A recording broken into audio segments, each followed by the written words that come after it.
सासू माँ ने बहू से कहा, बहू तुमने कमरे में एसी चालू छोड़ दिया और बाहर घूम रही हो, क्या तुम्हें बिल की चिंता नहीं है?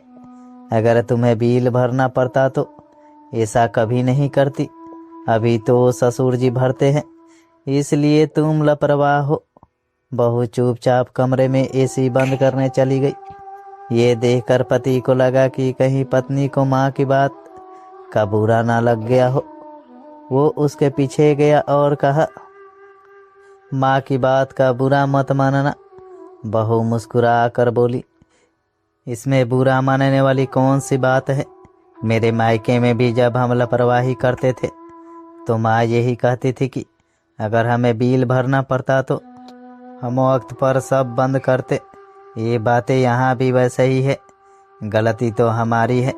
पति को ये सुनकर सुकून मिला कि पत्नी समझदार है। सासू माँ भी कमरे के बाहर ये बातें सुन रही थी। उन्हें भी तसल्ली हुई कि उनकी बहू दिल से समझदार है। कुछ दिनों बाद सासू माँ फोन पर बातें करने में इतने व्यस्त थे कि खाना ठंडा हो गया।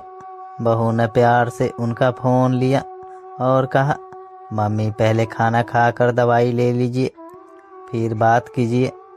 इस पर सासू माँ भड़क गई, बहू हो तो बहू बनकर रहो, मेरी सास बनने की कोशिश मत करना। बहू की आंखों में आंसू आ गए।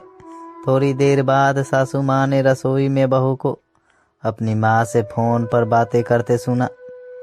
माँ, मैं सासू माँ को अपनी मम्मी मानती हूँ और उनकी डांट का बुरा नहीं मानती, लेकिन वे मुझे अपनी बेटी जैसा प्यार नहीं करती।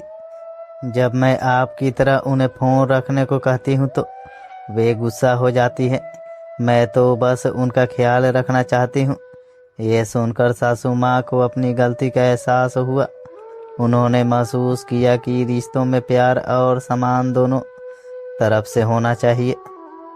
सासू माँ ने बहू को गले लगाया और कहा, बेटा आज से तुम मेरी दवाइयों का ख्याल रखोगी। अगर मैं देर करूँ तो मुझे डांट लगा कर दवाई खिलाना। अब इस घर की जिम्मेदारी तुम्हारे हाथ में है और मैं हर कदम पर तुम्हारे साथ हूँ। इस तरह सासू माँ ने अपनी गलती सुधारी और परिवार को टूटने से बचा लिया। रिश्तों को समझदारी से निभाने का ये उदाहरण हर किसी के लिए प्रेरणा है। दोस्तों, अगर आपको ये कहानी अच्छी लगी हो तो मेरे वीडियो के लाइक करके चैनल को सब्सक्राइब कर लीजिए।